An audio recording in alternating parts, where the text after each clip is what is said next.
Assalamualaikum teman-teman, seperti biasa sebelum mulai Mimin mendoakan semoga teman-teman semua selalu dalam keadaan sehat walafiat.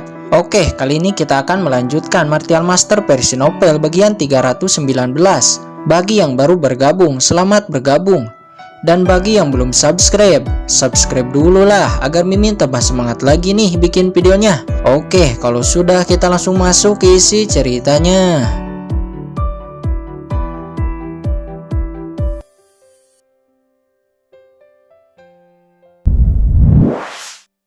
Karena benih spiritual dan kehendak kuno, mungkin dia hanya akan berhenti di tingkat 94. Kemudian Yu Qianzu berbalik memasuki pedang daunya dan menghilang dari sana. Apa wanita cantik yang memasuki tingkat 100 ini ternyata memiliki hubungan dengan anak ini? Apa istimewanya anak ini? Mungkin anak ini tidak lebih baik dariku, kata beberapa laki-laki di sana memandang Qin Chen dengan sangat tidak puas. Dan akhirnya sekarang tibalah saatnya giliran Qin Chen. Di saat Qin Chen memasuki dao pedang pertama, dia hanya mendesak sedikit dari niat pedangnya. Lalu Qin Chen menutup mata untuk merasakan energi murni dari dao pedang dan memahaminya. Dari jalan dao pedang ke-1 melangkah ke dao pedang kedua, Qin Chen berjalan dengan lambat. Hahaha, apakah anak ini selemah itu? Bukankah dia terlalu sampah? Hahaha, saya pikir mungkin anak ini tidak akan melebihi pedang dao tingkat ke-10. Semua orang mencibir di saat melihat Qin Chen yang berjalan sangat lambat. Bagaimanapun dalam pikiran mereka, jika seseorang telah mencapai batasnya, maka akan semakin berat dan berjalan semakin lambat. Saat ini nampak walaupun Qin Chen berjalan sangat lambat, tapi sama sekali tidak ada jeda. Selangkah demi selangkah, namun pasti perlahan-lahan Qin Chen terus maju. Pedang dao tingkat ke-10, ke-20, ke-30, ke-60, ke-80, ke-90. Sial, anak ini jelas-jelas mampu menaiki pedang dao, tapi dia secara sengaja berjalan dengan sangat pelan. Apakah anak ini sengaja mempermainkan kita? Wajah semua orang di bawah nampak jelek. Bisakah anak ini memasuki tingkat perak? Saya pikir 90 adalah batasnya, kata kerumunan. Namun ekspresi mereka kembali berubah di saat melihat Qin Chen mampu mengaktifkan pedang dao perak tingkat 91. Qin Chen bahkan tidak berhenti di situ. Dia terus berjalan walaupun kecepatannya tetap lambat. Tingkat ke-92, 93, 94. Qin Chen telah melampaui Han Li, Chen Sisi dan lainnya. Qin Chen terus maju, tingkat ke-95, 96, 97. Astaga, anak ini benar-benar melampaui Ye Wuming. Bagaimana ini mungkin? Usia anak ini bahkan sangatlah muda. Semua orang terkejut, namun Qin Chen tidak berhenti di sana. Tingkat ke-98, ke-99, lalu ke-100. Semua orang tercengang, hampir tidak bisa berkata-kata di saat melihat Qin Chen sampai di jalan pedang dao perak tingkat 100. Dua orang memasuki tingkat 100 ini belum pernah terjadi dalam sejarah. Namun Qin Chen, dia sama sekali tidak ingin berhenti di situ. Dia terus memacu dan memobilisasi niat pedangnya. Apa? Anak ini masih berusaha untuk mengaktifkan pedang dao tertinggi emas tingkat 101, kata kerumunan. Pada saat ini, setelah waktu yang cukup lama, bahkan benih parasit sudah Qin Chen coba aktifkan, tapi jalan pedang dao emas tingkat 101 sama sekali tidak menyala. Mata Qin Chen tajam, dia tidak percaya bahwa dia tidak bisa mengaktifkan dao pedang tertinggi. Tiba-tiba Qin Chen teringat dengan kehidupan sebelumnya. Di kehidupan sebelumnya, Qin Chen adalah seorang anak yatim piatu yang sering dibuli dan sering dihina oleh orang-orang di sekitarnya. Tapi itu tidak membuatnya tenggelam ataupun menyerah. Sebaliknya, Qin Chen malah semakin bersemangat untuk menjadi lebih kuat. Pada akhirnya, Qin Chen menjadi sosok jenius yang menantang langit. Entah itu dalam pencapaian formasi, rune, niat pedang, alkemis. Qin Chen telah memasuki puncaknya. Tapi satu yang membuat Qin Chen tidak puas, yaitu dia tidak bisa memahami martial dao, yang membuatnya berhenti di kelas martial sovereign dan tidak bisa menerobos kelas martial emperor. Di kehidupan yang sekarang, Qin Chen bertekad untuk melampaui kehidupan sebelumnya. Tapi jika pedang dao tertinggi saja tidak bisa dia aktifkan, bagaimana dia mencapainya? Jika dia tidak bisa mencapainya, bahkan membalas dendam, itu juga mungkin hanya angan-angan. Tidak, saya harus bisa. Qin Chen meraung, tatapannya menjadi sangat tajam. Sesaat Qin Chen teringat dengan 10 kata teknik misterius yang diberikan Master Sekteyan. Lalu Qin Chen menjalankannya. Kemudian Qin Chen memacu niat pedangnya sampai ke ekstrim.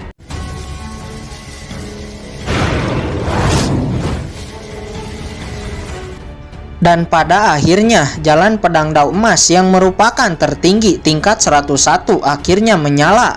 Semua ruangan seperti bergetar dan fluktuasi energi menyebar, membuat semua orang yang ada di sana terguncang sesaat. Dan Qin Chen menginjakan kakinya di atas niat pedang dao tertinggi emas tingkat 101. Kerumunan gempar, mereka melihat pemandangan di depannya dengan takjub. Akhirnya setelah Qin Chen menghilang dari sana, baru mereka sadar. Apakah saya tidak salah lihat? Baru saja anak itu memicu pedang dao tertinggi. Kamu tidak salah lihat, itu memang benar. Siapa sebenarnya anak itu? Dari mana asalnya?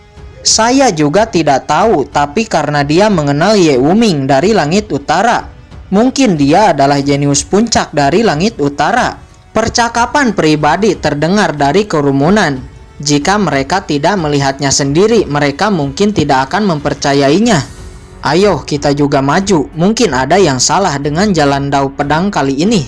Segera ratusan orang mulai memasuki dao pedang. Namun bagaimanapun mereka berusaha, yang paling tinggi dari mereka hanya memasuki jalan pedang dao abu-abu tingkat 81. Di luar warisan nampak menara berbentuk pedang tiba-tiba bergetar dan memancarkan energi pedang.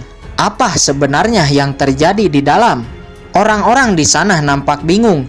Bahkan Master Sekteyan juga tidak tahu tentang fenomena yang terjadi ini. Sesaat kemudian 2 sinar cahaya melesat dari kejauhan dan muncul di hadapan Master Sekteyan. Sosok itu berkata, "Master Sekteyan, saya ingin mengikuti warisan pedang iblis."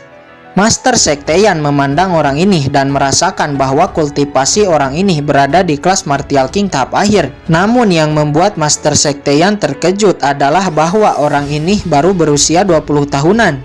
Jenius macam apa ini? Satu-satunya kemungkinan orang ini adalah jenius dari Wuyu, gumam Master Sekteyan. Orang ini berbaju putih dan memakai penutup wajah. Sedangkan satunya lagi adalah seseorang dari penegak hukum dengan baju besi merah. Nampaknya dia hanya mengantar. Kemudian sosok dengan baju putih memasuki formasi cahaya pedang. Orang berbaju putih ini sampai di jalan pedang dao. Saat ini nampak masih ada beberapa orang yang masih ada di sana.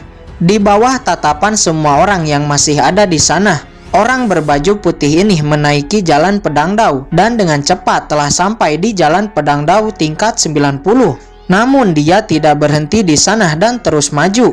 Tingkat 91, 93, 95, 97, 98, 99, lalu 100. Apa? Dia orang ketiga yang memasuki dao pedang tingkat 100. Kerumunan kembali tercengang. Namun orang berbaju putih itu tidak ingin berhenti di sana. Dia memacu niat pedangnya dengan ekstrim.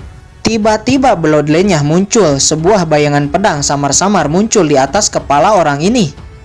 Apa? Ternyata bloodline orang ini adalah pedang surgawi. Tapi bloodline pedang surgawi seperti itu hanyalah rumor, jarang terjadi, kata kerumunan. Dikatakan orang yang memiliki bloodline pedang surgawi akan secara alami memahami niat pedang. Bloodline jenis ini sangatlah cocok dengan seni pedang. Teknik pedang apapun dapat dengan mudah dijalankan oleh orang yang memiliki bloodline pedang surgawi. Dengan kata lain, orang dengan bloodline pedang surgawi sangatlah istimewa, ditakdirkan menjadi pendekar pedang tertinggi. Dan pada akhirnya orang berbaju putih ini mengaktifkan jalan pedang dao emas tingkat 101 dan menghilang dari sana. Kembali kepada Qin Chen, saat ini dia sedang berjalan di dao pedang emas. Sesaat kemudian niat pedang di depannya mengembun dan berubah menjadi sosok hitam yang membawa pedang panjang. Sosok dan perawakan orang ini hampir sama persis dengan Qin-Chen. Sosok hitam ini menatap Qin-Chen seperti menatap mangsanya. Dengan pedangnya dia langsung melayangkan serangan kepada Qin-Chen. Qin-Chen lalu menghindar. "Siapa kamu?" kata Qin-Chen. Bayangan hitam ini hanya diam, dia hanya tahu menyerang dan menyerang Qin-Chen. Badai spiritual dirilis dan Qin-Chen melihat bahwa orang ini tidak hidup.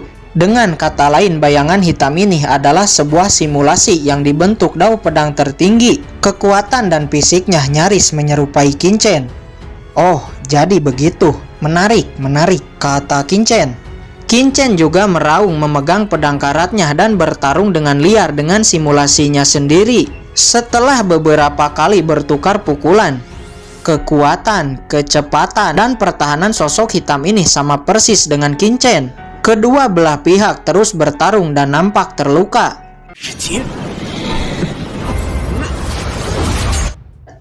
Pada akhirnya sosok hitam ini dikalahkan oleh Qin-Chen dan hancur. Apa sebenarnya maksud pedang dao tertinggi membuat simulasi saya sendiri? Pikir Qin-Chen. Namun terlihat setelah sosok simulasi hitam itu hancur, dia kembali mengembun berubah menjadi niat pedang dan masuk ke dalam tubuh Qin-Chen. Kemudian Qin-Chen menyerapnya. Napas niat pedang di dalam tubuh Qin-Chen nampak melonjak dan memberi Qin-Chen manfaat yang besar. Di saat bersamaan luka Qin-Chen sebelumnya juga dipulihkan. Sesaat berikutnya nampak niat pedang lainnya mengembun dan berubah menjadi sosok manusia pendekar pedang dengan jubah merah. Kekuatan simulasi sosok merah ini jauh lebih kuat dari sosok hitam sebelumnya. Pendekar pedang jubah merah ini langsung melesat, mengayunkan pedangnya ke arah Qin-Chen dan menerjang. Kecepatan pendekar pedang jubah merah ini sangat cepat dan pemahaman niat pedangnya jauh lebih menakutkan dari pendekar pedang hitam sebelumnya. Seperti sebelumnya, Qin-Chen tidak ingin mengalahkan simulasi pendekar pedang jubah merah dengan cepat. Bagaimanapun jika Qin-Chen mau, dia bisa menggunakan keterampilan selain niat pedang untuk mengalahkan lawan.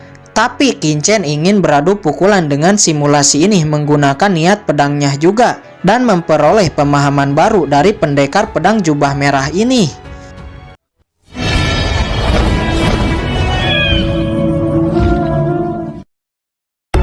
Oke guys, sudah dulu ya. Jangan lupa subrek biar lanjut terus ceritanya.